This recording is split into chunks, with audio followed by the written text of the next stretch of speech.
नमस्कार।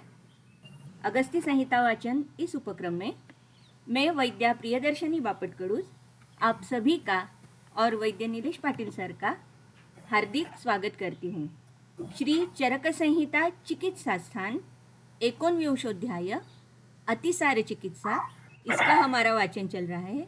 और पिछले सत्र में सर ने आगंतु हेतु, अतिसार के आगंतु हेतु भय और शोक, इसके बारे में बहुत ही विस्तार पूर्वक और ससंदर्भ हमें बहुत ही इसके बारे में हमने चर्चा की थी।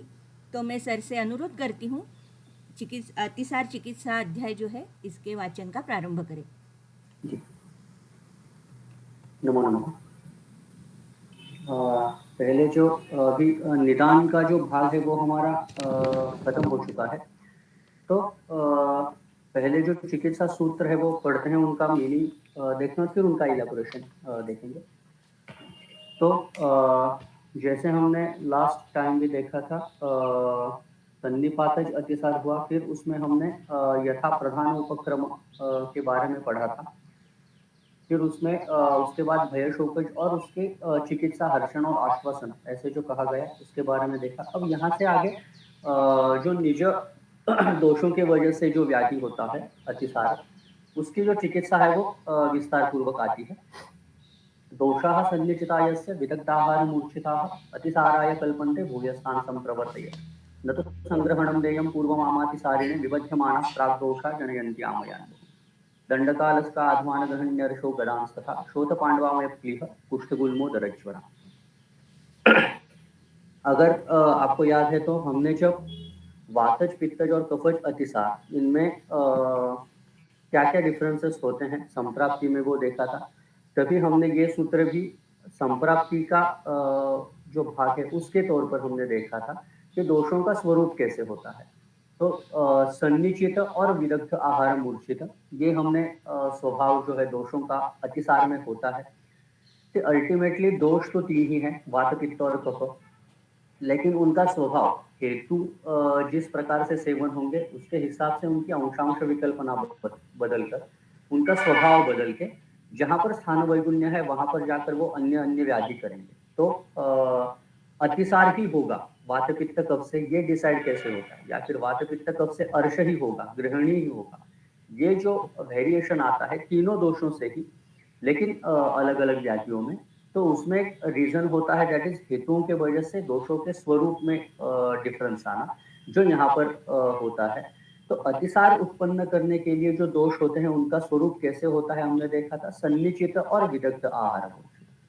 तो सन्निचित यानी बहुत अति प्रमाण में जो चित है, सभी और से जो संचित हो चुके हैं, इस प्रकार के दोष।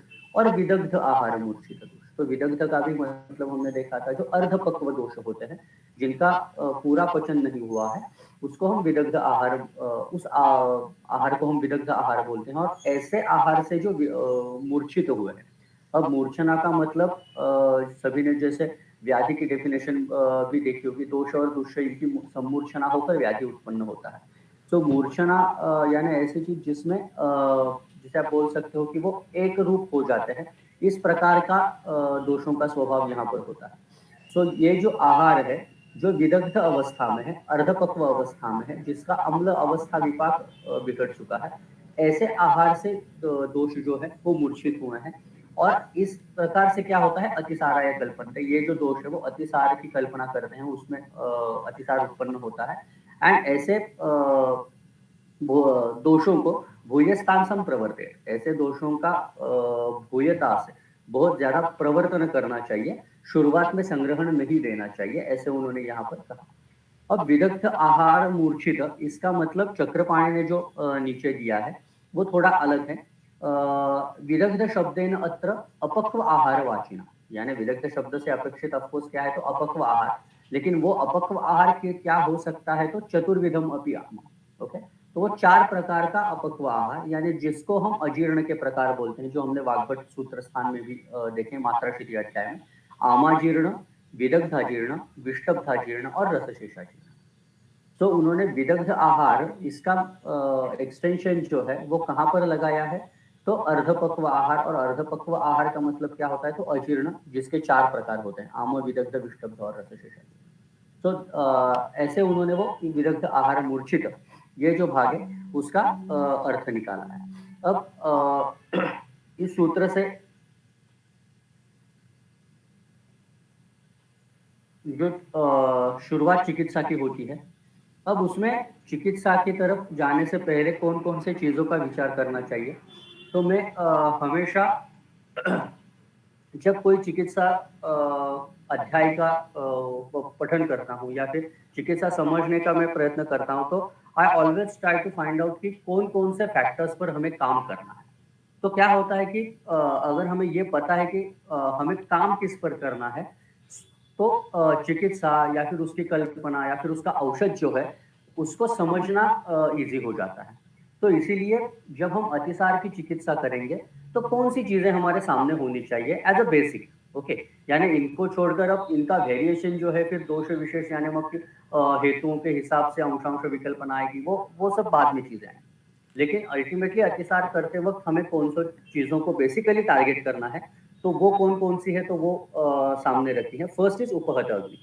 सभी को याद होगा जो हमने संप्राप्ति देखी वातज, पित्तज, कफज, तो उनमें अग्नि उपहत होने के पीछे अलग-अलग रीज़न थे।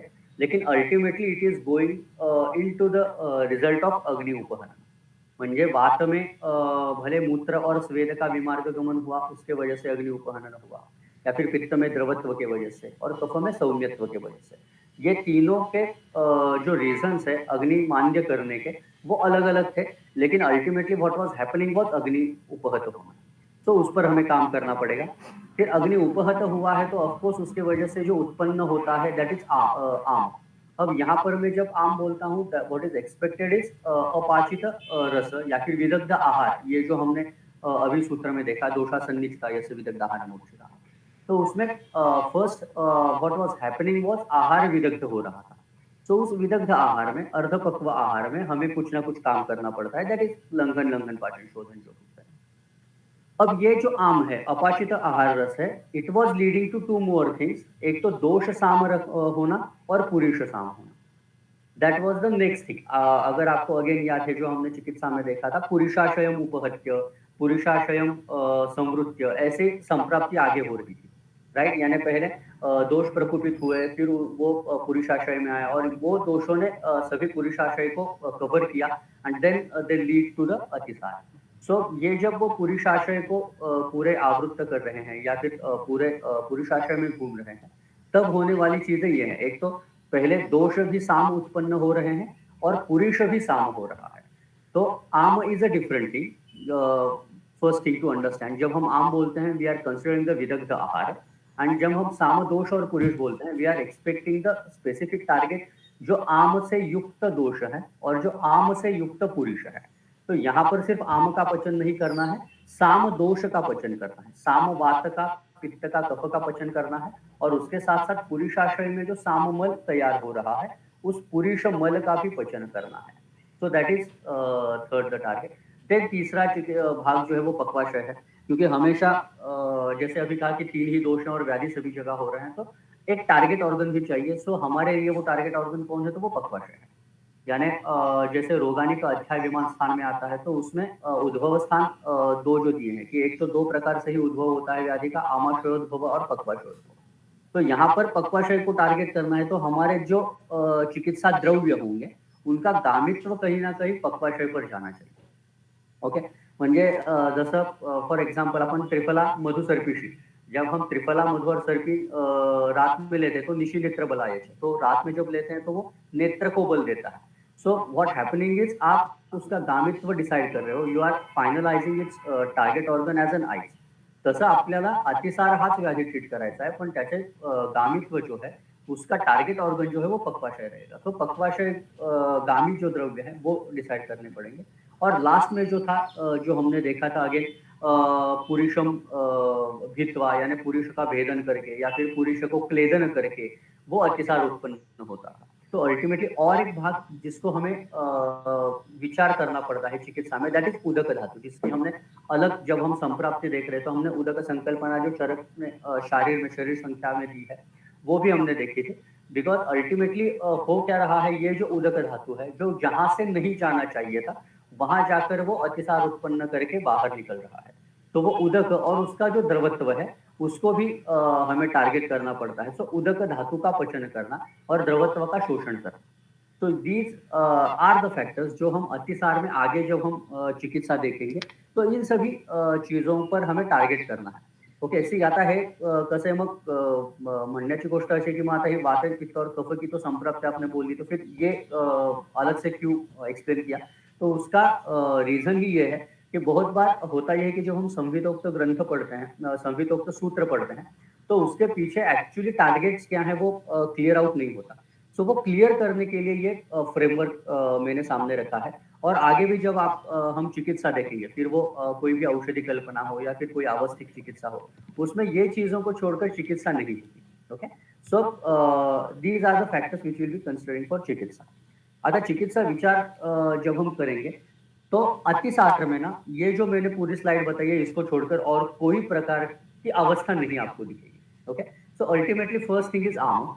ओके, सो आम के जो है वो बेसिकली सभी को पता है, जो रेफरेंस दिया है कि आम प्रदोष जो व्याधि है, यानी फिर आपको अलसक हो, विसूचिका हो, दंडालसक हो, विलंबिका नाम का जो व्याधि है जिसमें लीन आम होता है, तो इन सभी आम प्रदोषों में अल्टीमेटली हमें चिकित्सा क्या करनी है, तो अपतर्पणेन एव उपरमः. यानी चरक बहुत प्रिसाइज है. चरक ये कहते हैं कि आम प्रदोष जो होते हैं वो अपतर्पण से ही उपरम होते हैं. एव ऐसा वर्ड यूज किया है. सो वहां पर कोई संतर्पण करने का कोई चांस ही नहीं है. जो कुछ करना है वो आपको अपतर्पण ही करना है. अब होता यह है कि ये उन्होंने बोला है त्रिविध कुक्षी अध्याय में, और अपतर्पण के फिर प्रकार जो आते हैं वो नेक्स्ट अध्याय में आते हैं, दैट इज जनपदोध्वंस अध्याय. तो अपतर्पण अभी त्रिविधम. तो अपतर्पण कितने प्रकार का होता है, तो 3 प्रकार का होता है, लंघन, लंघन पाचन एंड दोषावशेषण.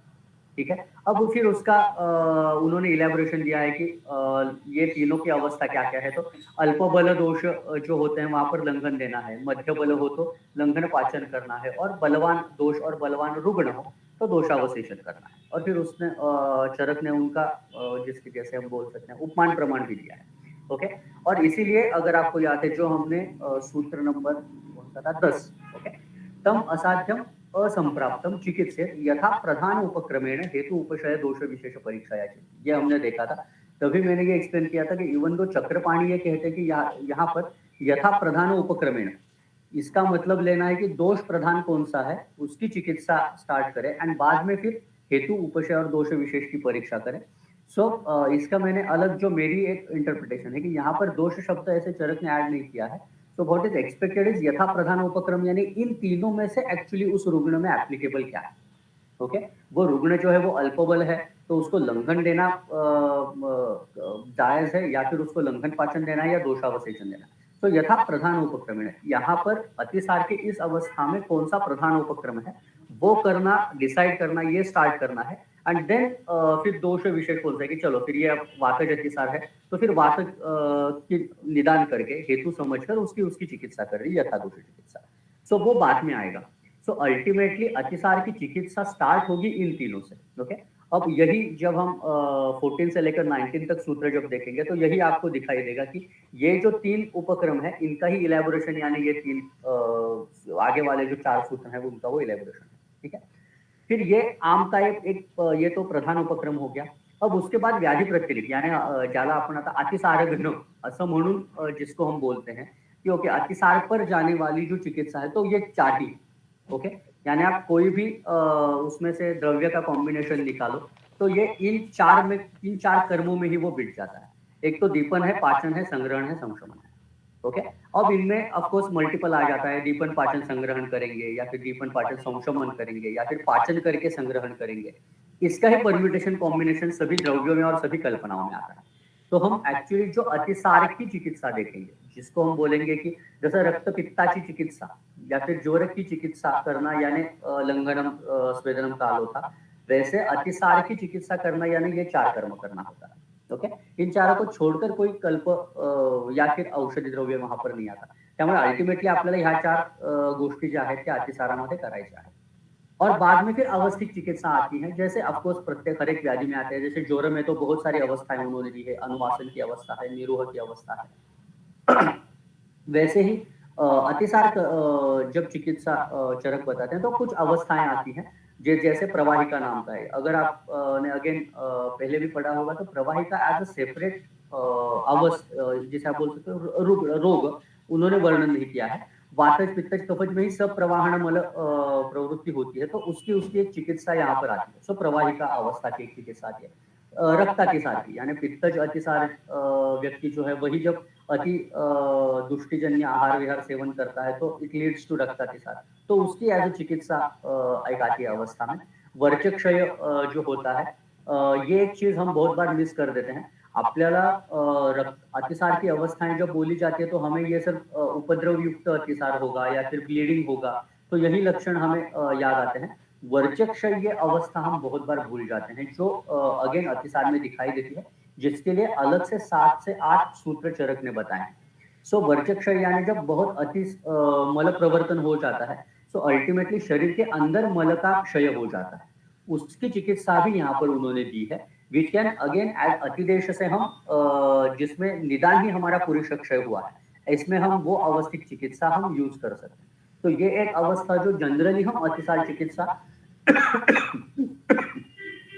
पढ़ते वक्त मिस आउट कर सकते हैं, दैट इज पुरुष क्षय की अवस्था। एंड लास्ट गुदभ्रंश की अवस्था तो सभी को पता है, जिसमें चांगेरी घृत वगैरह आता है। तो ये 4 अवस्थिक चिकित्साओं का भी वर्णन इस अध्याय में आता है। त्यामुळे अल्टीमेटली आप हमें करना जो है वो ऊपर वाले जो हमने फ्रेमवर्क देखा था 5-6 फैक्टर का, जिस पर हमें टारगेट करना है और इस पर काम करना है, यानी क्या करना है, तो ये स्लाइड है। ओके, तो ऊपर वाले जो फैक्टर्स है उस पर थ्रू दिस, ओके, एक तो आम के लंघन पाचन दोषावशेषण एंड देन दीपन पाचन संग्रहण संशोधन। थ्रू दिस जो है हमें अतिसार की चिकित्सा जो है वो चरक ने बताई है और वैसे ही हम यूज भी करते हैं प्रैक्टिकली। ठीक है, फिर ये पहले ही क्लियर कर देना अच्छा होता है, म्हणजे कसं होतं की पुढे पण मी म्हटलं तसं अध्यायक्रम पण आपण पाहणार आहोत। जब हम संहिताओं से कोई भी चिकित्सा पढ़ते हैं तो प्रॉब्लम ये होता है कि वो अवस्था कब खत्म हुई और कब हम कोई नेक्स्ट अवस्था पढ़ रहे हैं, म्हणजे कुठे काय संपलं तेच कळत नहीं। ओके, सो अल्टीमेटली जब अध्याय खत्म हो जाता है तो सभी जो पिक्चर हमारे सामने होता है या फिर दिमाग में होता है वो ब्लर होता है कि अरे बेसिकली हमने क्या क्या पढ़ा। तो जब हम वो फिर से रिवाइज करने जाते हैं या फिर रिमेम्बर करने जाते हैं तो क्लियरली जैसे आप बोल सकते हो कंपार्टमेंट्स नहीं दिखते। ओके, तो इसीलिए कुछ कुछ जो भाग है वो करने का मैंने प्रयत्न किया है। तो उसमें से ही एक महत्वपूर्ण भाग जो होता है कि कौन सी औषध कल्पना जो है वो इस व्याधि में उन्होंने बताई। जैसा आपने शायद पहले भी ये पढ़ा होगा कि हर एक द्रव्य का जैसे उसका खुद का एक काम होता है, उसकी खुद की फलश्रुति होती है, वैसे ही हर एक कल्पना की फलश्रुति होती है। जब आप आसव अरिष्ट यूज करोगे तो उस आसव अरिष्ट की कल्पना की भी कोई फलश्रुति होगी। जब आप सिद्ध घृत यूज करते हो तो घृत का खुद का कोई ना कोई काम होता है। सिद्ध क्षीर यूज करते हो तो उसका खुद का कुछ काम होता है। वैसे ही अतिसार में स्टार्ट से लेकर 14 नंबर के सूत्र से लेकर लास्ट तक कौन कौन सी औषध की कल्पनाएं यूज की है। तर सगळ्यात आधी आहे ते प्रमथ्या आहे। अब ऑफकोर्स प्रमथ्या का मतलब जो हम जनरली शारंगर से पढ़ते हैं, प्रमथ्या प्रोच्यते द्रव्य बलात् कल्पित, तो वो यहाँ पर एक्सपेक्टेड नहीं है। चक्रपाणी ने ये क्लियर किया। ये दीपन पाचन कषाय यानी दीपन और पाचन करने वाले काढ़े जो हैं उनको प्रमथ्या बोला जाता है, ऐसे उन्होंने कहा। सो प्रमथ्या एक भाग आता है। फिर आता है सिद्ध घृत, इनकी भी हम अवस्था आगे देखेंगे। अम्ल द्रव्यों से सिद्ध हुआ घृत जो है वो प्रायः गुदभ्रंश में वगैरह आता है। अनुवासन आता है, तो अनुवासन के लिए भी घृत और तैल ऐसा स्पेसिफिकली मेंशन नहीं है, तो दोनों भी चक्रपाणी बोलते हैं कि ये दोनों भी आप यूज कर सकते हो, सिद्ध घृत भी या फिर सिद्ध तैल। प्रायः हम सिद्ध तैल यूज करते हैं। सो अनुवासन एक कर्म आता है। सिद्ध क्षीर की एक अवस्था आती है which is very much important, because क्षीर सभी को पता है उसका खुद का स्वभाव जो है वो अनुलोमन करने वाला है। ठीक है, सो लेकिन जब आप दीर्घन जीवित या पहला अध्याय जो है वहां पर दुग्ध की जो सामान्य फलश्रुति दी है वो भी आप देखोगे तो उसमें दोनों चीजें आती है, मलावष्टंभ भी आता है और अतिसार भी आता है। तो अतिसार जब हम कहते हैं तो सभी अतिसारों में ऑफकोर्स एक्सपेक्टेड नहीं है, क्योंकि वो गुरु है, स्निग्ध है, कफवर्धक है, अग्निमांद्यकर है, मात्रा में अति मात्रा में ले तो सिद्ध क्षीर की एक स्पेसिफिक अवस्था आती है अतिसार में। तो वहां पर द्रव्यों से दशमूल होगा या फिर बिल्व होगा, इंद्रिय होगा, इनसे सिद्ध किया हुआ जो क्षीर है वो सेवन करने के लिए बोला गया है। तो वो एक औषधि कल्पना आती है। त्याच्यानंतर क्वाथ कल्प चूर्ण is one of the common, काढ़े आते हैं, कल्प और चूर्ण आता है और वो किसी ना किसी अनुपान के साथ उन्होंने सेवन करने के लिए बोला है। विरेचन और यानी शब्द विरेचन इसलिए मैंने यूज किया क्योंकि चरक ने भी विरेचयत ऐसा ही शब्द यूज किया है, लेकिन ultimately what we are doing is अनुलोमन। जैसे शुरुआत में ही हम अभया यूज कर रहे हैं फॉर अनुलोमन, वैसे अगेन पित्तातिसार में भी हम अनुलोमन करने के लिए कुछ अलग द्रव्य यूज करेंगे. सो तिथे अनुलोमन ह्या गोष्टीला महत्व येतं. ओके. एंड लास्टली पिच्छावस्थी जो सभी को पता है, सरक्त हो या फिर सप्रवाहन मल प्रवृत्ति है, उसके लिए एक पिच्छावस्थी का एक जिसे आप बोल सकते हैं कर्म आता है, जिसके थ्रू हम औषधि यूज करते हैं. तो ह्या सगळ्या कल्पना ज्या आहेत वो इस प्रकार की ही कल्पनाएं सिर्फ अतिसार में चरक में आती है. तो फिर कौन सी नहीं आती? तो पहले आसवरिष्ठ कल्पना बिल्कुल यूज नहीं की है अतिसार चिकित्सा में.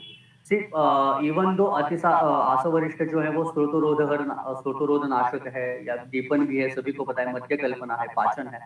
फिर भी व्याधि का स्वभाव अतिसार का ऐसा है जिसमें आसवरिष्ठ कल्पना यौगिक नहीं. अल्टीमेटली आसवरिष्ठ बहुत ज्यादा मध्य कल्पना है बेसिकली, और वो उष्ण तीक्ष्ण है. तो चांसेस आर दैट कि अतिसार जो है उसकी वृद्धि होने के ही ज्यादा चांसेस है रादर देन शमन होना. ठीक है. तो इसीलिए even though in chronic type of अतिसार उन्होंने आसवरिष्ठ कल्पना कहीं पर भी यहाँ पर नहीं आती.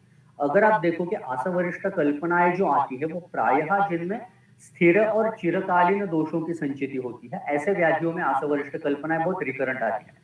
फॉर एग्जाम्पल कुष्ठ में आएंगे, प्रमेह में आएंगे, पांडु में आएंगे, राजयक्ष्मा में आएंगे.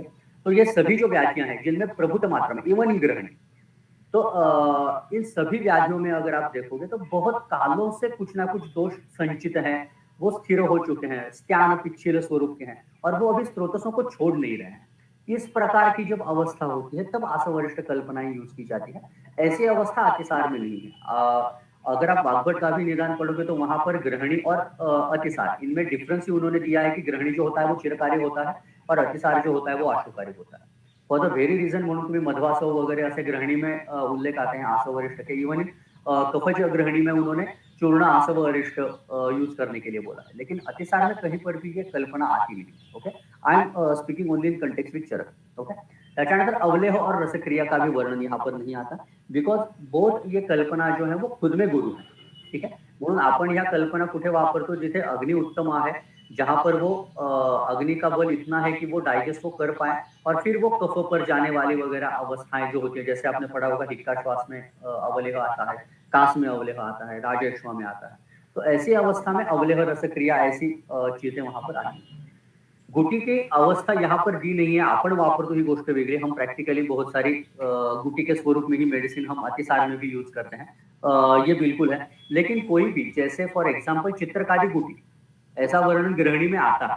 ठीक है. वैसे कहीं पर भी किसी चूर्ण की गुटी करके देने का वर्णन जो है वो अतिसार में नहीं आता. इवन दो अगर आपने राजयक्ष्मा चिकित्सा पढ़ी होगी तो उन्होंने ताली सादी चूर्ण के बाद ताली सादी गुटी का आप दे सकते हो ऐसे वर्णन किया है, और उन्होंने वहां पर भी चरक ये स्पष्ट करते हैं कि गुटी जो होती है वो लघु होती है बिकॉज ऑफ अग्नि संयोग. तो गुटी कोई भी जो होती है वो चूर्ण से लघु ही होती है क्योंकि उसमें अग्नि संस्कार हो जाता है. ऐसे होते हुए भी अतिसार में गुटी की कोई भी कल्पना नहीं. एंड लास्टली क्षार, अगेन गृहिणी में भी आप देखोगे बहुत प्रभुत मात्रा में कहीं ना कहीं क्षार चूर्ण में भी यूज है या फिर क्षार कल्पना भी की गई है. ओके. जैसे हिक्का श्वास में भी अश्वगंधा क्षार आता है, या फिर तिलनाल क्षार, रक्तपित्त में भी जैसे कमलनाल क्षार आता है.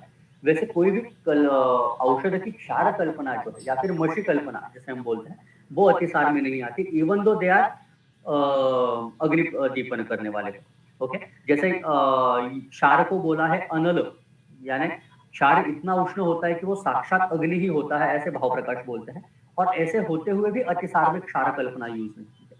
उसके पीछे भी अगेन रीजन ये है कि हमें जो चिकित्सा करनी है वो शुद्ध चिकित्सा करनी है.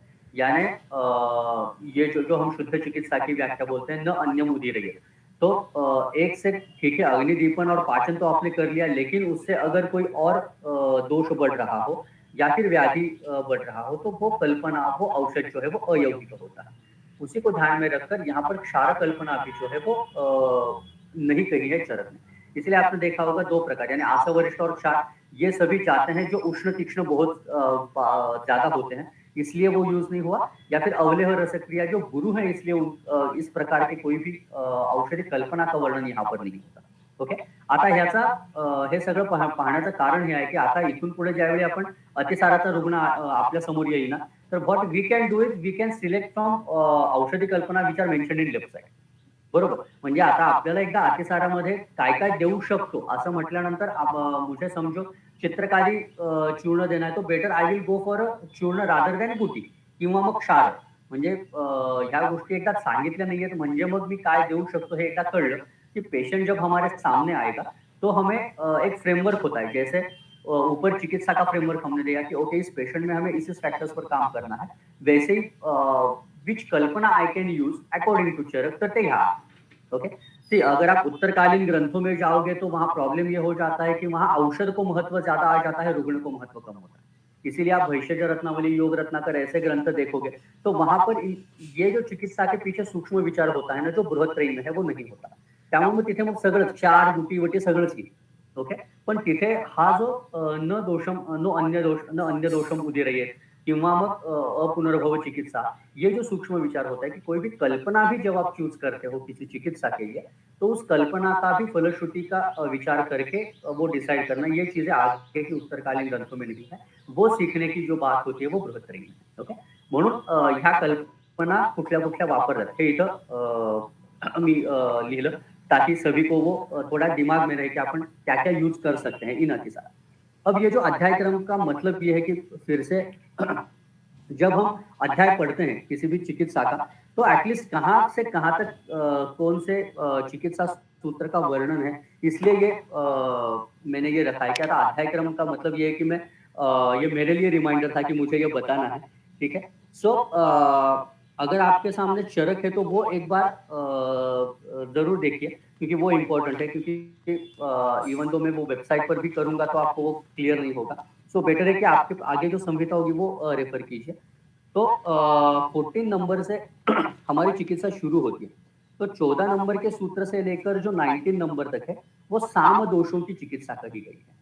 Okay. And it is irrespective of any दोष. वात, पित्त, कफ इन सभी में साम दोष अगर हो तो उनमें कौन सी चिकित्सा करनी चाहिए वो 19वें सूत्र तक है. फिर ये एक चरक की विशेषता है कि जब वो पहले चिकित्सा सूत्र बोल देता है तो फिर वो आगे उनके साधन बताता है. फिर होता यह है कि 20 से लेकर स्टार्टिंग अप टू 29 ये सभी यानी पहले 20 से 22 तक प्रमत्ता दी है, फिर 23 से 25 सिद्ध आहार है और 26 से 26 से 29 जो है वो वात कफगन जिसे आप बोल सकते हो गण उन्हों या फिर औषधि दिए हैं. तो अल्टीमेटली क्या है, ये जो हमने 14 से 19 तक जो हमने साम दोषों की चिकित्सा देखी, उनके साधनों का वर्णन 20 से लेकर 29 तक है. ओके. त्यामुळे ही सगळी साधन आहेत. फिर वो काढ़े हो सकते हैं या फिर सिद्ध आहार हो सकता है. Okay. So up to 29 it is साम दोष चिकित्सा की साधन उन्होंने बताया है. फिर उसके आगे जो है वो 49 तक जो है आई थिंक राइट, हे सगळी मग पक्व दोषों की चिकित्सा है और उसमें प्राधान्य वात का आता है. ठीक है. सो त्याच्यामध्ये पुन्हा 30 से लेकर 33 तक यानी 33 का नंबर का जो आहार है, वहां पर सब प्रवाहन मल प्रवृत्ति ये जो अवस्था है उसकी चिकित्सा आती है. फिर जो मैंने बोला था वर्चक क्षय की अवस्था वो 35 से लेकर 41 में आती है.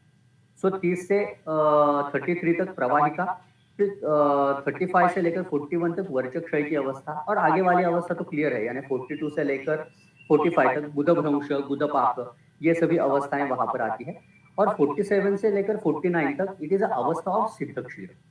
म्हणजे जर दोषांचं शमन नाही झालं तर काय होऊ शकतं याचं वर्णन मग ते 49 पर्यंत येतं. ओके. अब यहाँ पर वातज अतिसार जो है इसकी चिकित्सा खत्म हो जाती है. फिर 50 नंबर का जो सूत्र होता है वहां से आगे पित्तातिसार की जो चिकित्सा है वो स्टार्ट होती है एंड इट रिमेन्स टिल 101. म्हणून 50 पासून 101 पर्यंत फक्त पित्त अतिसार की चिकित्सा है. तो उसमें पहला जो 50th सूत्र जो है वो पित्त अतिसार की एक सामान्य चिकित्सा है, जैसे हमने लंघन पाचन शमन वाला जो देखा वो वाला है. फिर 51 से लेकर 50 तक जिसे हम संशमन, संग्रहण इस प्रकार की जो चिकित्सा हम बोलते हैं वो आती है.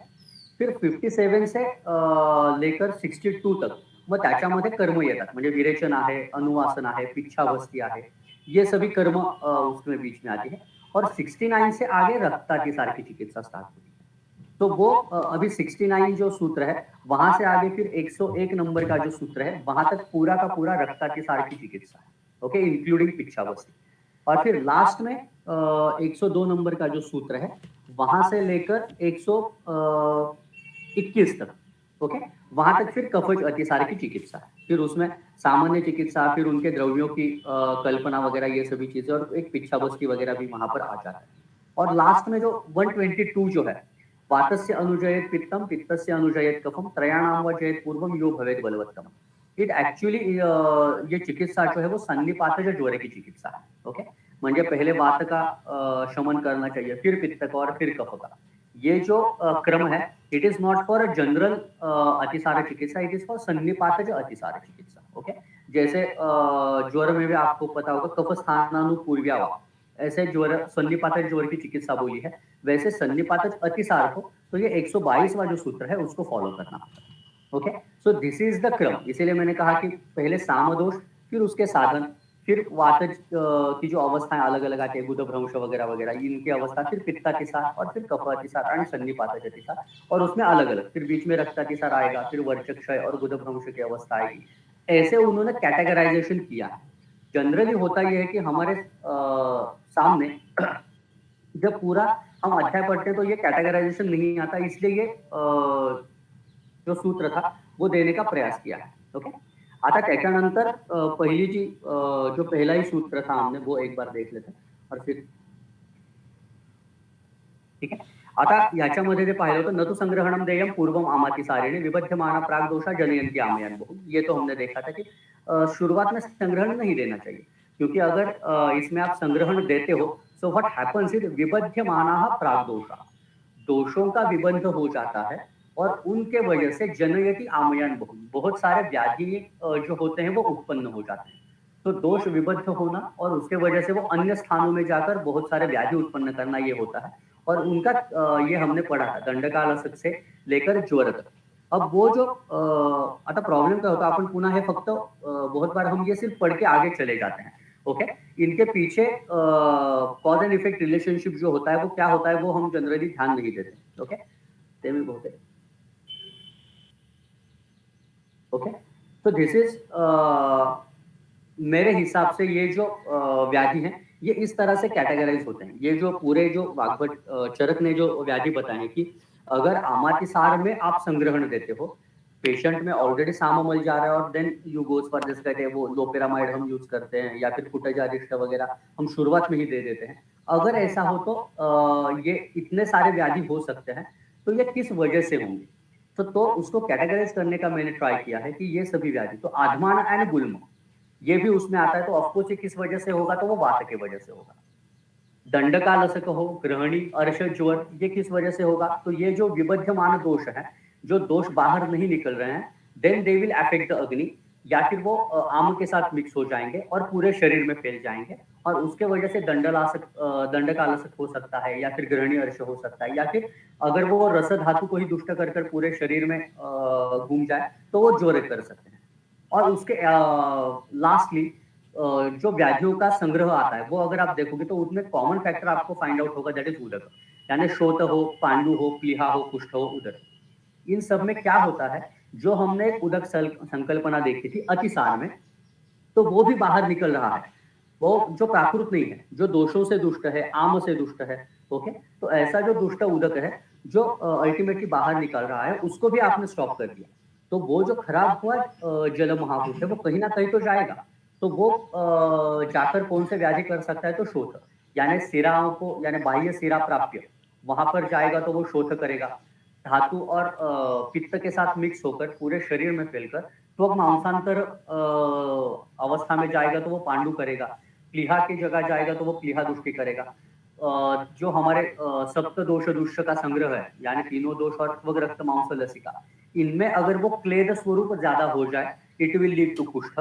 और उसके ऑपोजिटली अगर उस व्यक्ति का अग्नि ही बहुत ज्यादा खराब है, प्राण, अग्नि एंड अपान, ये तीन फैक्टर अगर उस व्यक्ति के ऑलरेडी बहुत ज्यादा खराब है, उसको हेल्प आउट अगर पाप कर्म और मल संचय ने किया, तो यही उदक कौन सा व्याधि करेगा, तो उदर व्याधि करेगा। सो ये जो है वही दोष हैं जो अतिसार में बाहर निकल रहे थे और जिसका हमने विबंध कर लिया, तो वो किस तरह से ये अलग-अलग व्याधि उत्पन्न कर सकते हैं, इसके पीछे जो रीज़न है वो देने का मैंने प्रयास किया, ओके? अब इसमें अगेन वात, पित्त, कफ ऐसे भी होगा, यानी आधमानुगुल्म ये वात से होगा, ज्वर या फिर पांडु जो होगा वो पित्त से होगा, उदर या फिर शोथ, कुष्ठ इसमें कफ प्राधान्य होगा, तो ये चीज़ भी होगी। लेकिन अल्टीमेटली होता ये है कि अतिसार में प्ले आउट करने वाले फॅक्टर्स कोणते तो ये है. एक तो वात है, दूसरा अग्नी है और तिसरा उदक है. त्यामुळे आपण हे बाहेर जाणारे किंवा खराब झालेले फॅक्टर्स जे खरं तर फिजियोलॉजिकली बॉडी ट्राय करती होती है टू कम टू द प्रकृति स्थापन करने का प्रयत्न कर रही होती है, वो हम नहीं करते.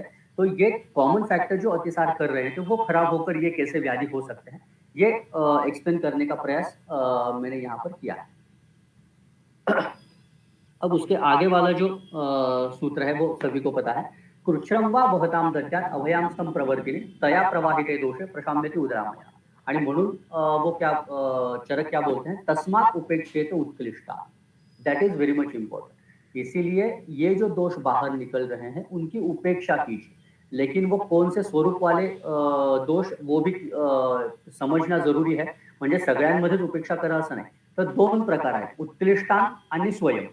ओके, यानी वो दोषों का स्वभाव क्या है, तो वो उत्कृष्ट स्वभाव के हैं और स्वयं वर्तमान, अब खुद से वो बाहर निकल रहे हैं. ओके, ऐसी अगर दोषों की अवस्था हो तो उपेक्षा करनी चाहिए. और कृच्छ्रम वा वहताम, ओके, उपेक्षा तो करनी ही है, लेकिन वो उनका वहन भी अगर सकृच्छ हो, यानी आपको पता है कि दोष बाहर आना चाह रहे हैं लेकिन वो बाहर नहीं आ पा रहे हैं, अगर ऐसा हो देन यू गो फॉर अभय. ओके, तो आपको हरित की यूज करनी है जो मलों का प्रवर्तन करेगी. ओके, तया प्रवाहिते दोषे प्रशाम्यति उदरामय. फिर अभया से जो दोष प्रवाहित होंगे उससे क्या होगा, तो ये उदरामय यानी ये जो अतिसार है उसका प्रशमन हो जाएगा. जायते देह लघुता जाठराग्निश्च वर्धते. और क्या होगा, तो देह में लाघव आएगा और जाठराग्नि जो है उसका वर्धन होगा. देन दो उपक्रम और आ जाते हैं, दैट इज प्रमथ्या मध्य दोषाणाम दत्ता दीपन पाचन. सो फिर प्रमथ्या देनी है मध्य दोषों में जो दीपन और पाचन करेगी, और लंघनम च अल्पदोषाणाम प्रशस्तम अतिसारिणाम. और जो अल्पदोष व्यक्ति हैं उनमें लंघन देना चाहिए अतिसारी व्यक्ति में, ऐसे उन्होंने कहा. आणि मी इथे म्हटलं तसं प्रमथ्या बघा, प्रमथ्या का अर्थ जो चक्रपाणी दे, प्रमथ्या इति पाचन दीपनीयम कषायम. प्रमथ्या शब्दो ही वृद्ध परंपरया पाचन दीपन कषाय वैद्यक शास्त्रे परिभाषितः. ओके, सो ये मैं इसलिए बोला क्योंकि हमने उत्तरकालीन ग्रंथ पहले पढ़े हैं रसशास्त्र भविष्य कल्पना में, तो हमारे दिमाग में वो प्रमथ्या रहती है. यहाँ पर जब आप बृहत्त्रयी पढ़ते हो तो उस काल में प्रमथ्या का अर्थ क्या है, तो पाचन और दीपन करने वाले कार्य. Okay, that is expected by प्रमथ्या शब्द in Charak Samhita. Okay, so that is aspect of प्रमथ्या जो है वो. फिर अब उसका जब हम एक्सप्लेनेशन देखेंगे तो दिस इज द जो हम डिवाइड करेंगे. ओके, तो पहले जो अतिसार की चिकित्सा ही करनी है वो क्या है, तो उसकी उपेक्षा है. सो इसकी यानी सभी जो जिसमें कुछ ना कुछ दोषों के वेग आते हैं उस सभी में आप देखोगे उपेक्षा यही चिकित्सा होती है. यानी फॉर एग्जाम्पल छर्दी में है, रक्तपित्त में है, अतिसार में है, तो शरीर कुछ ना कुछ बाहर निकालना चाहता है, तो उसकी चिकित्सा हमेशा क्या होती है, उपेक्षा होती है. फिर उन्होंने ये कैटेगराइज आगे जाकर किया है, दैट इज बहुदोष अगर हो गो फॉर अभया, क्योंकि दोष बहुत ज्यादा है, उनका प्रवर्तन करना है और बल भी अच्छा है. मध्य दोष हो तो प्रमथ्या दो, इसका मतलब भी ऑफकोर्स हम क्या करने वाले हैं, दीपन पाचन करने वाले हैं. और अल्प दोष हो तो क्या करना है, तो लंघन करना है. ओके, आता मी पुन्हा म्हटलं तसं हे आता अगर आपको याद हो हमने अभी जो चरक का सूत्र देखा था यही वाला, यानी अपतर्पण 3 प्रकार का है, लंघन, लंघन पाचन और दोषावशेषण. इसी का अगर आप देखोगे तो यही चरक ने इसी चिकित्सा में बोला. ओके, जे वाग्भटाचं सूत्र आहे हे सगळ्यांना पाठ असतं जनरल, तत्राल्पे लंघनम पथ्यम मध्ये लंघन पाचनम प्रभुते शोधन. ओके, सो तेच खरं तर ह्या सूत्रामध्ये त्यांनी दिलेलं तुम्हाला दिसेल. आणि असंच शोथाच्या चिकित्सेमध्ये सुद्धा वाग्भटाने दिलंय. यानी ये जो हम लंघन पाचन और शोधन ये करते हैं, यही सेम टू सेम फॉर्मूला जो आम का है वो अप्लाई किया है वाग्भट में शोथ चिकित्सा में. अगर आप देखोगे तो सर्वत्र सर्वांग सर ये है, सामे विशोषितो भुक्त्वा लघु कोष्णाम भसापिते. यानी विशोषण का अर्थ यहाँ पर उपवास है, यानी उस शोथ वाले व्यक्ति को पहले लंघन करो, उसका विशोषण करो, फिर लघु भोजन करे के बाकी आगे वाला द्रव्य दो. तो उसमें कौन से आ जाते हैं, शुंठी है, अतिविषा है, देवदार है, विडंग है, इंद्रयव है, उषण है यानी चित्रक है. तो हे सगळे जे आहेत ही द्रव्य सगळी काय तर पाचन करणारी द्रव्य, दीपन आणि पाचन करणारी. आणि मग शेवटी बघा काय येतं, नवा यसम वा दोषाढ्य. दोषाढ्य का मतलब होता है बहुदोष वाली अगर अवस्था हो तो नवायास लोह दो, या फिर शुद्ध ही मूत्र हरितकी, या फिर उसका गोमूत्र हरितकी से शोधन करो, या फिर वो क्या बोलते हैं वो वराक वाचन यानी त्रिफला का काढ़ा लो और उसके साथ फुटकी, कुंभा आणि त्रिभूषण जो मल का अनुलोमन करने वाला है ये द्रव्य यूज करो। तो जैसे हमने अतिसार में यही आम की चिकित्सा अप्लाई की थी, that is we went for same. Okay, ये तो बहुदोष में हमने अभया यूज करके शोधन किया, मध्य दोष को तो प्रमथ्या यूज की और अल्प दोष को तो लंघन यूज किया। वैसे ही शोध में भी वाग्भट ने अप्लाई किया। ओके, जस्ट इट्स दैट के लंघन के बाद उन्होंने पाचन का वर्णन करने के लिए बोला है और अगर बहुदोष हो तो शोधन करने के लिए बोला है। ओके, ये सभी अन्य जो संदर्भ है ये मैं इसलिए दे रहा हूं ताकि कैसे एक ही सामान्य जो चिकित्सा सूत्र होता है which is very much basic and which is जैसे आप बोल सकते हो ब्रॉड स्पेक्ट्रम चिकित्सा सूत्र है, it can apply in any disease. त्यामुळे लंघन लंघन पाचन और शोधन ये जो सामान्य चिकित्सा सूत्र है वो सभी व्याधियों में ऐसे ही अप्लाई होता है। ओके, ये दिखाना जो है ये इसके पीछे मेरा हेतु था। ठीक है, सो वो अतिसार हो या फिर शोथ हो उसमें यही जो चिकित्सा सूत्र है वो अप्लाई होता है। ठीक है, तो ये है 14 से लेकर 19 तक का जो लंघन लंघन पाचन और शोधन, ये हमारा जो बेसिक सूत्र हम पढ़ते ही हैं सूत्र स्थान से, उसका इलेबोरेशन यहाँ पर आता है। ठीक है,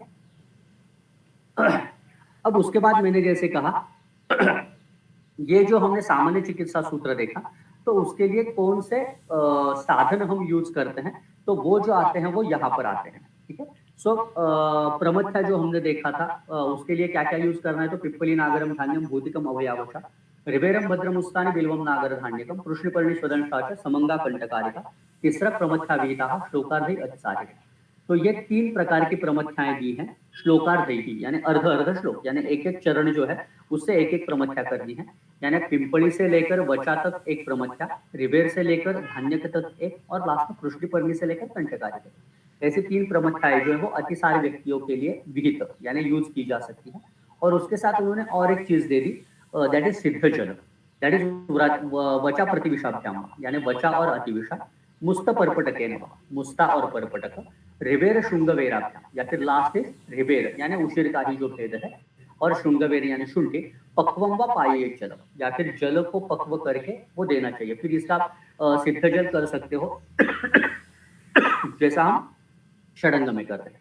अब चक्रपाणी ने इनको दोषों के हिसाब से डिवाइड किया है। व्हाट इज सेइंग इज कि तीसरा प्रमथ्या इति, ये जो 3 प्रमथ्याएं हैं यथाक्रम कफ पित्त वातेषु विभज्य देया। ओके, तो उसका मतलब ये है कि ये जो पिंपली वाली जो प्रमथ्या है वो कफ में देनी है, रिवेर वाली जो है वो पित्त में देनी है और कृष्णपर्णी वाली जो देनी है वो वात में देनी है। ओके, और वैसे ही वो क्या बोल रहे हैं, ये जो वचा और अतिविषा वाला है तो त्रीणि अपि जलानि कफ पित्त वातेषु यथाक्रमम बदलती। तो वचा एंड अतिविषा ये कफज अतिसार में, मुस्ता परपटक पित्त में और रिवेर और शुंगवेर जो है वो वातज अतिसार में देना है। ठीक है, अब और आगे षडंग विधिना अत्र जल साधनम देय। तो ये जो हमने सिद्ध जल 22वें सूत्र में देखा तो वो कैसे देना है, तो षडंग जल ये जो ज्वर में हम देते हैं तो उसमें अगर आपको याद है तो उसके टीका में चक्रपाणी ने ये सिद्ध जल कैसे किया जाता है वो उन्होंने वहां पर दिया है। तो उस मेथड से ही हमें वो सिद्ध जल करना है ऐसे उन्होंने यहाँ पर कहा। आता ह्याच्यामध्ये चक्रपाणीने एक एक दोषांचं जे दिलं त्याचंच इलॅबोरेशन करायचा प्रयत्न केला। ओके, यानी ये जो प्रमथ्याएं उन्होंने दी हैं उनका और किस तरह से विचार किया जा सकता है वो यहाँ पर लिखा है। आता त्याच्यामध्ये पहला जो योग है, आता अगर आप उसके कंटेंट्स देखोगे पिंपळी सुंठ धान्य भौतिक, आता असं आहे की थोडं कंट्रोवर्शियल आहे, म्हणजे भौतिक के हम बहुत सारे मीनिंग लेते हैं। भौतिक का एक मतलब वचा भी लिया जाता है जो एक्चुअली आगे दिया ही है। सेकंड मीनिंग उसका शायद रासना भी लिया जाता है, जटा मांसी को भी भौतिक यूज किया जाता है, तो सुरसा को भी शायद मैंने भौतिक पढ़ा है। तो वो थोड़ा कंट्रोवर्शियल है कि वो एक्चुअली किसका पर्याय है, तो अभी के लिए वो छोड़ देते हैं। अभया है और वचा है। अगर आप देखोगे वचा अभया शुंठी ये सभी जो कंटेंट है वो वचा हरिद्रादि गण में पहला जो वचा दिया है, वचा जलद देवाभ मुस्ता अतिविषा भया, तो उसमें ये सभी द्रव्य आते हैं। ठीक है, और वचा हरिद्रादि गण जो वाग्भट ने बोला है वो आमातिसार नाशन बोला है। तो अल्टीमेटली ये पहला ये जो कॉम्बिनेशन आहे पिंपळी से लेकर वचा तक इट इज आमातिसार पाचन याच्याविषयी शंका नाही. मग त्याच्यामध्ये अजून कुठलं दोषांचा विचार येतो तो कफ आणि वाताचा येतो. यानी अगर आप इन सब में कॉमन देखोगे तो गुण कौन से कॉमन दिखते हैं? एक तो सभी द्रव्य जो है वो लघु है. सेकंडली उष्ण वीर्यात्मक है एंड लास्टली सभी शायद हाँ सभी वृक्ष गुणात्मक द्रव्य है. सो लघु उष्ण एंड वृक्ष ये इनका एक कॉमन गुणों का विचार है. और आप रसवीर्य विपाक देते हो तो वो सभी कटुकटु उष्ण है. ओके म्हणजे ह्याच्यात मला वाटतं फक्त धान्यकाचा विपाक मधुर जातो. यानी धान्य जो है उसका सिर्फ विपाक मधुर हो जाता है. अन्यथा एक इस कॉम्बिनेशन का आप रसवीर्य विपाक देखो तो वो कटु रसात्मक, कटु वीर्यात्मक और सॉरी कटु विपाकात्मक और उष्ण वीर्यात्मक ऐसा एक जनरल उसका कॉम्बिनेशन आ जाता है. सो ये उसमें एक कॉमन चीज है.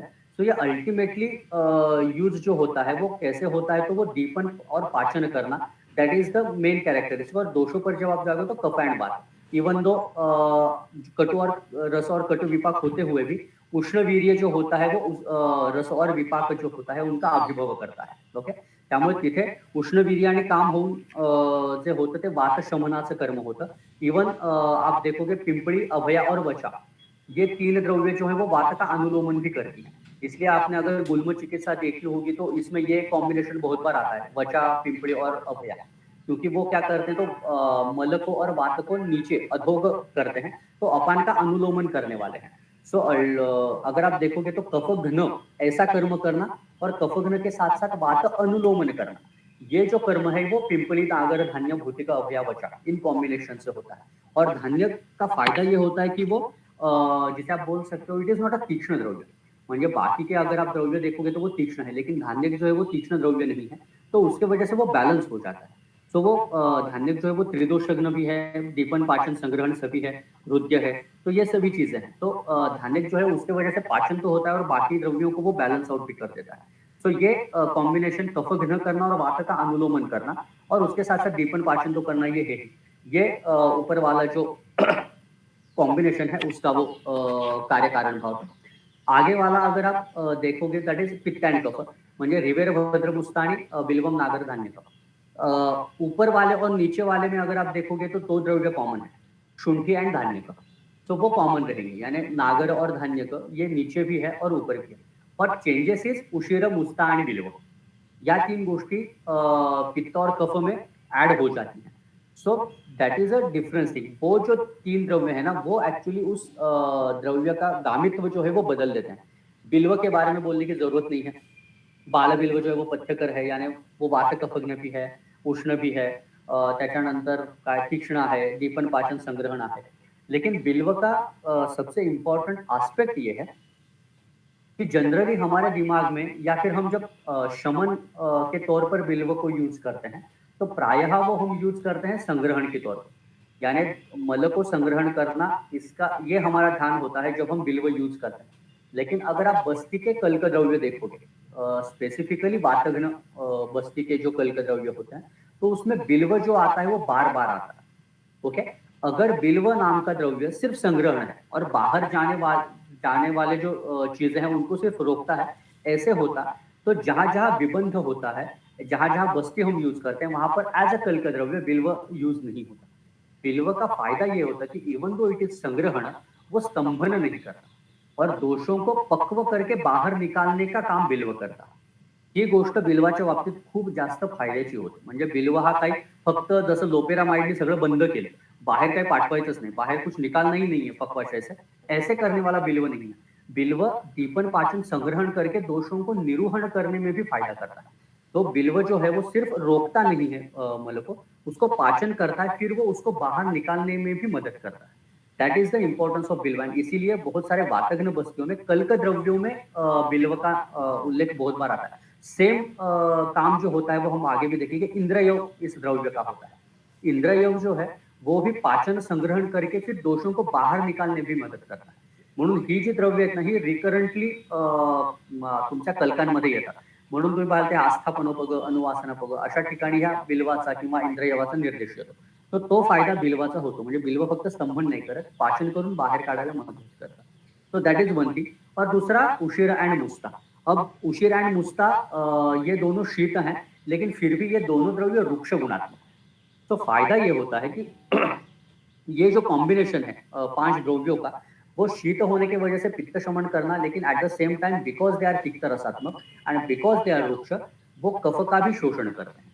हा फायदा रिवेर मुस्ता बिल्व नागर धान्य यांच्या कॉम्बिनेशन होतो. पुन्हा इथे समझने वाली बात है कि दोषों का प्राधान्य देखोगे तो पित्त को ही हमें प्रधान देखना पड़ता है कफ अनुबंधी, बिकॉज देर इज उशीर मुस्ता धान्य का ये चीजें हैं जो वो पित्त प्रधान अवस्था में ज्यादा उपयोगी रहेंगे, कफ अनुबंधी अवस्था में उपयोगी रहेंगे. इट इज नॉट लाइक म्हणजे रिवेर भद्र मुस्तारी विल नॉट बी उपयुक्त इन कफ पित्त अवस्था, it will be useful in पित्त एंड कफ अवस्था. ओके, त्यामुळे पित्त प्रधान है और कफ अनुबंधी है, ऐसे अवस्था में उशीर और मुस्ता जो है वो उपयुक्त होते हैं. आता ह्याच्यात अजून एक गोष्ट जी जो मैंने उपेंद्र दीक्षित सर के लेक्चर में सुनी थी कि ये मुस्ता उशीर ये सभी द्रव्य आप सभी को पता होगा ग्रास फैमिली के होते हैं. ओके, तो जो मुस्ता वगैरह आपने देखा होगा जहां पर ऑलरेडी पानी बहुत ज्यादा होता है, यानी अनुपदेश जो होता है, वहां पर ये मुस्ता वगैरह आती है. सो सर ने ये उपेंद्र दीक्षित सर ने ये एक्सप्लेन किया था कि and for the very reason उशीर और मुस्ता जो है उनमें जल महाभूताग्नि जो होता है वो प्रधान होता है. तो जब जब हमारे शरीर में पांचभौतिक अग्नि जो प्रकार होते हैं उसमें से जल महाभूताग्नि जब दुष्ट होगा, तब आप उशीर एंड मुस्ता ऐसे द्रव्य यूज कर सकते हो. बिकॉज उशीर एंड मुस्ता जहां पर पानी बहुत ज्यादा है वहां होते हुए भी वो खराब नहीं होती, तो उनमें वो ताकत होती है कि ये जो पाणी एक्स्ट्रा आ रहा है उसका पचन करने का स्ट्रेंथ जो होता है ऐसे द्रव्यों में होता है. आणि म्हणून मुस्ता आणि उशीर जे आहेत हे जलमहाभूताग्नी वाढवणारी द्रव्य आहे. आणि त्यामुळे अशा ठिकाणी म्हणून अतिसार असेल, छर्दी असेल, अशा ठिकाणी यांचा वापर होतो. जहां पर द्रवगुण बहुत ज्यादा बढ़कर अग्निमान्य हो रहा है, वहां जलमहाभूताग्नि वर्धन करने के लिए उशीर और मुस्ता can be very much useful. तो वो विचार जो है वो यहाँ पर होता है.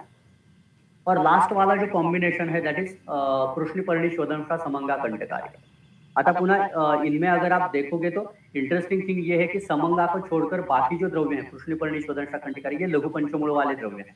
और लघु पंचमूल सभी को पता है वात पित्त शमन करने वाले हैं, त्रिदोषग्न है, मधुर रसात्मक जास्त आहे प्रायः. तर हे सगळे लघु पंचमूलाचे कंटेंट आणि समंगा का मतलब लज्जालु. सो ये एक विचार आता है. और उसमें अगर आप देखोगे तो कृष्णपर्णी और कंटकारी ये एक्चुअली उष्ण वीर्यात्मक है, लेकिन गोक्षुर और लज्जालु जो है वो शीत वीर्यात्मक है. तो वो दोनों का कॉम्बिनेशन उसमें एक साथ आ जाता है. तो इसीलिए मैंने वो वात पित्त ऐसे बोला है कि इवन दो चक्रपाणी ने कहा कि ये वातज अतिसार के लिए यूजफुल प्रमथ्या है, लेकिन वो वात पित्त घ्न इस प्रकार से यूज की जा सकती है.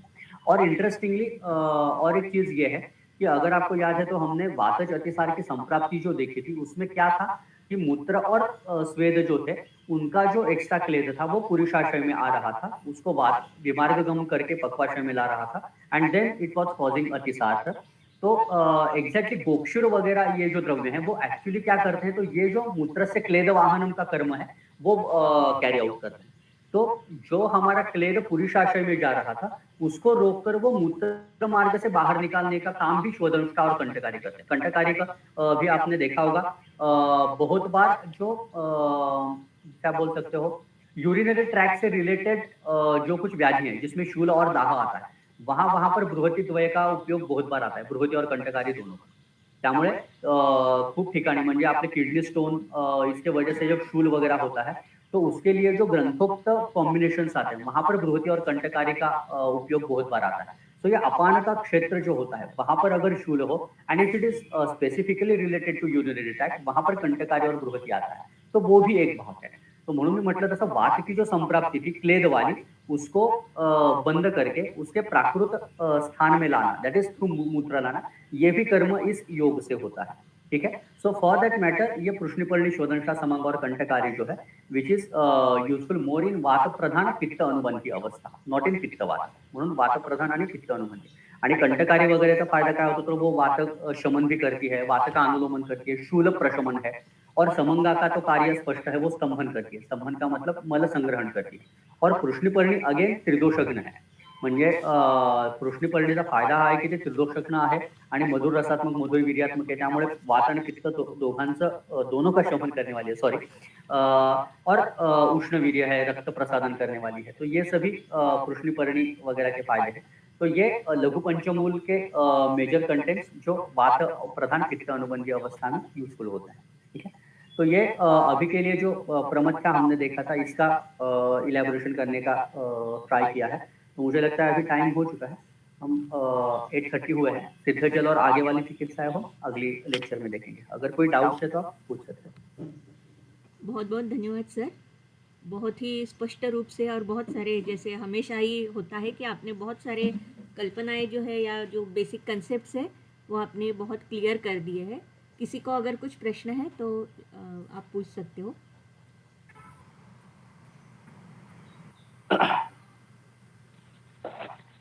मॅडम सॉरी सर दीपन पॅटर्न मध्ये सर डिमार्केशन लाईन काय राहते? म्हणजे थोडं ते कन्फ्युजन राहतं कधी पण की बरोबर नाही, फ्रँकली तुम्हाला सांगू का, म्हणजे कसं होतं ना, शार्ंगधर आणि इस सब में हमने वो चौथे अध्याय में वो सभी पढ़ा होता है कि दीपन और पाचन ये कैसे अलग अलग होते हैं। लेकिन सी अल्टीमेटली अगर आप बृहत्त्रयी भी देखोगे ना, हम दीपन पाचन कभी सेपरेटली ऐसे यूज किया ऐसे मैंने कभी देखा नहीं। यानी कोई भी आप कॉम्बिनेशन देखोगे, इवन ऊपर वाला भी पिंपली नागर धान्य, तो उसमें दीपन पाचन ना एक साथ ही आ जाता है। डिफरेंस ओनली ये है ना कि इवन वाग्भट में भी जब आम की चिकित्सा बोली जाती है, इट ऑलवेज स्टार्ट्स विथ पाचन and then it goes for दीपन। पाचन ही दीपन ही स्नेह ही तांसवेदैश्य परिष्कृता। सो एक्चुअली हम कभी भी चिकित्सा की शुरुआत दीपन द्रव्य से नहीं करते, पाचन से करते हैं। अल्टिमेटली पुन्हा असं होतं की गुण कुठले वापरले जातात ह्याच्यानुसार त्या गोष्टी भिन्न भिन्न होत जातात, की इवन दो काय म्हणतात त्याला, उष्ण गुण जो आहे तो दीपनही करणारा असतो आणि पाचनही करणारा असतो। तरी पाचन द्रव्यांमध्ये व्हाट डिफरेंस हैपेंस इज रस का डिफरेंस आने लगता है। हम जब पाचन करना होता है, we don't go generally for कटू रस, वी गो फॉर अ तिक्त रस। त्यामुळे तिक्त रस आणि उष्ण आणि तिक्त रस असून शीत असून सुद्धा पाचन ही गोष्ट होते। म्हणून मी म्हटलं तसं मुस्ता इवन दो इट इज शीत, इट डज द पाचन कर्म। ओके, त्यामुळे हा फायदा होतो। म्हणून पाचनामध्ये ना उष्ण गुणाचा रोल तितका नाहीये जितका तिक्त रसाचा किंवा रस प्राधान्य त्याला जास्त येतं रादर दॅन वीर्य। हा त्याच्यातला महत्वाचा भाग आहे। आणि तसाच त्याच्यामध्ये अजून एक फॅक्ट येतो, तो म्हणजे विपाकाचा। कारण अगर आप विपाक के कर्म देखोगे, मधुर विपाक मधुर आदि जो 3 विपाक हैं, तो उसमें उन्होंने जो विपाक के कर्म दिए हैं वो उन्होंने 3 चीजों पर दिए हैं। ओके, एक तो दोष, दूसरा धातु और तीसरा मल। यानी मधुर रस क्या करता है, तो वो पहले तो कफ बढ़ाता है, दूसरा वो शुक्रल कर्म करता है और सुष्ट विणमूत्र करता है। ओके, ऐसे उन्होंने दिया है। और कटु जो होता है वो क्या करता है, तो वो बद्ध विणमूत्र करता है। सो अल्टीमेटली विपाक भी जो होते हैं वो इस मल और दोषों पर काम करते हैं। सो जब हम पाचन कर्म का विचार करते हैं ना, तो वहां पर वीर्य से भी ज्यादा रस और विपाक को प्राधान्य आता है। त्यामुळे तिक्त रस असेल किंवा कटुरस असेल, या दोघांपैकी तिक्त रसाकडे तो जास्त झुकतो। त्यामुळे त्याचा रस आणि त्याचा विपाक कुठला आहे याला महत्व जास्त येतं जेव्हा आपण पाचन कर्म पाहतो। जब हम दीपन कर्म देखते हैं, तब रस और विपाक से भी ज्यादा वीर्य को इम्पोर्टेंस आ जाता है। बिकॉज ऑफ वीर्यत्व जो है वो दीपन कर्म ज्यादा करते हैं। ओके, आता मी हे याच्यासाठी वेगळं सांगतो, कारण थेरोटिकली जी गोष्ट आहे की अग्नीचं दीपन करतो पण पाचन करत नाही, पाचन करतो पण दीपन करत नाही, हे थेरोटिकली सोपं आहे। पण आपण प्रॅक्टिकली काय वापरतो त्या अर्थाने मी दीपन पाचनाचं काय म्हणतात त्याला वेगळेपण सांगण्याचा प्रयत्न करतो। त्यामुळे जब आप पाचन का विचार करोगे तो it always the first choice of first line of treatment, not the दीपन। और वो जब हम करते हैं तो उसमें रस और विपाक को ज्यादा महत्व आता है। और जब हम दीपन द्रव्यों का विचार करते हैं तो उष्ण वीर्य वगैरह को ज्यादा इंपॉर्टेंस आता है, तो हम अग्नि दीपन का काम करते हैं। ऐसा जनरली होता है। इसीलिए आप देखोगे कि ये जो शीत वीर्य वाले द्रव्य होते हैं वो भी पाचन करने वाले होते हैं। It is because of their रस एंड विपाक, जैसा मुस्तार। Yes sir. म्हणजे मग सर जास्त म्हणजे पाचनद्रव्य जास्त स्ट्रॉंगर असे असतात आणि जास्त डीपर काम राहतं असं पण होऊ शकतं का? नाही, असं होणार नाही। म्हणजे इथे म्हणजे त्या चिकित्सेच्या डेप्थला महत्व आहे असं मला नाही वाटत। त्यांचं गामितच भिन्न भिन्न आहे बेसिकली। म्हणजे जब हम दीपन बोलेंगे ना, तो उसका टार्गेट ऑर्गन नहीं बोलूंगा, टार्गेट इज टोटली डिफरंट। म्हणजे ज्यावेळी आपण पाचन म्हणतो त्यावेळी त्याचं टार्गेट हे आम आहे, आणि ज्यावेळी मी दीपन म्हणतो त्यावेळी त्याचं टार्गेट आम नाहीये। It is only going to target the अग्नि।